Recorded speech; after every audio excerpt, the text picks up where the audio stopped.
அனைவருக்கும் வணக்கம். நலமுடன் நான் உங்கள் கிராமத்து தோழி. உலகில் அனைவரும் நலமுடன் இருக்க பிரபஞ்சத்திற்கு கோடான கோடி நன்றிகள் பல. வாங்க இன்றைக்கி ஒரு சூப்பரான சுவையில் வாழைக்காய் பொரியல் செய்யலாம். இதை மாதிரி செஞ்சு கொடுங்க.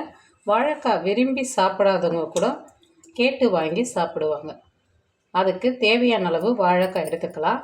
எடுத்துட்டு தோல் எடுத்துட்டு இதை மாதிரி சின்ன சின்ன பீஸாக கட் பண்ணி தண்ணியில் சேர்த்துக்கலாம். சேர்த்துட்டு அடுப்பில் வச்சு ஒரு கொதி வர வரைக்கும் வேக விட்டுக்கலாம். அதிகமாக வேக விட வேண்டாம். சீக்கிரமாகவும் செஞ்சிடலாம். இது மாதிரி செஞ்சோம்னா ஒரு மிக்சி ஜார் எடுத்துக்கலாம். இஞ்சி ஒரு துண்டு, பூண்டு ஒரு 4-5 பூண்டு சேர்த்துக்கலாம்.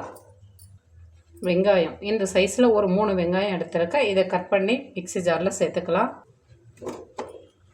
இது கூடவே ஒரு தக்காளி இதையும் கட் பண்ணி சேர்த்துக்கலாம். ஜீரகம் இந்த ஸ்பூனில் ஒரு ஸ்பூன் சேர்த்துருக்கேன். ஒரு 10-15 மிளகு சேர்த்துக்கலாம். எல்லாத்தையும் சேர்த்துட்டு கொரகொரப்பாக அரைச்சிக்கலாம். ஒரு வானல் வச்சுக்கலாம். தாளிப்புக்கு எண்ணெய் 2 ஸ்பூன் அளவுக்கு விட்டுக்கலாம். கடுகு சேர்த்துக்கலாம். ஜீரகம் ஒரு 1/4 ஸ்பூன் அளவுக்கு சேர்த்துக்கலாம். கடுகு பொரிஞ்சதாக கருவேப்பிலை சேர்த்துக்கலாம். அரைச்சி வச்சுருக்க பேஸ்ட்டை சேர்த்துக்கலாம். சேர்த்து நல்லா வதக்கி விட்டுக்கலாம். கம்மியான தீயில வச்சு வதக்கி விடுவோம். மிக்சி ஜார்லேயே ஒரு 1/4 கிளாஸ் அளவுக்கு தண்ணி சேர்த்து கலந்து விட்டுக்கலாம். கொஞ்சமாக மஞ்சள் தூள், தேவையான அளவு உப்பு சேர்த்துக்கலாம். வாழைக்காவுக்கும் சேர்த்து இதிலே சேர்த்துக்கோங்க. வாழைக்காய் வேக வைக்கும்போது நான் சேர்க்கலை. கொஞ்சமாக தீ வச்சுட்டு எல்லாத்தையும் நல்லா கலந்து விட்டு தண்ணி சுண்டி வர அளவுக்கு நல்லா வதக்கி விட்டுக்கலாம். ஒரு 5 நிமிஷத்துக்கு நல்லா வதக்கி விட்டாச்சு. ஓரளவுக்கு தண்ணி சுண்டிருக்கு. இப்போ நம்ம வேக வச்சுருக்க வாழைக்காவை தண்ணி இல்லாமல் வடிகட்டிட்டு இதில் சேர்த்துக்கலாம்.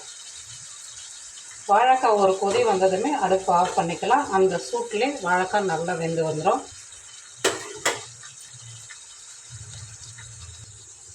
வாழைக்காவை சேர்த்துட்டு நல்லா அந்த மசாலா கூட கலந்து விட்டுக்கலாம். நல்லா கலந்து விட்டாச்சு. இப்போ வீட்டில் அரைச்ச குழம்பு மிளகாய் தூள் சேர்த்துக்கலாம். கொஞ்சமாக காரத்துக்கு சேர்த்துக்கலாம். சேர்த்துட்டு இப்போயும் நல்லா கலந்து விட்டுக்கலாம். நல்லா கலந்து விட்டாச்சு. மீடியமான தீயில் மிளகாய் தூளுடைய பச்சை வாடெல்லாம் போகிற வரைக்கும் நல்லா வேக விட்டுக்கலாம். அப்பப்போ கரண்டி வச்சு லேசாக கலந்து விட்டுக்குங்க. நல்லா ஒரு 10 நிமிஷத்துக்கு மிதமான தீயிலே வச்சு கலந்து விட்டாச்சு. மிளகாய் தூளில் இருக்க பச்சை வாடெல்லாம் போயிட்டு நல்ல ஒரு வாசனை வரும். சூப்பரான ஒரு சுவையில் வாழைக்காய் பொரியல் ரெடி ஆகிடுச்சு. இப்போ அடுப்பு ஆஃப் பண்ணிக்கலாம். குழஞ்செல்லாம் போகவே போகாது. இதை மாதிரி நீங்கள் செஞ்சீங்கன்னா நல்லா சூப்பரான ஒரு வாழைக்காய் பொரியல் ரெடி. இது மாதிரி நீங்களும் செஞ்சு பாருங்கள். சாப்பிடாதவங்க கூட சாப்பிடுவாங்க. இந்த வீடியோ பிடிச்சா லைக் பண்ணுங்கள், ஷேர் பண்ணுங்கள். கிராமத்து தோழி சேனலை சப்ஸ்கிரைப் பண்ணுங்கள். நலமுடன் நான் உங்கள் கிராமத்து தோழி.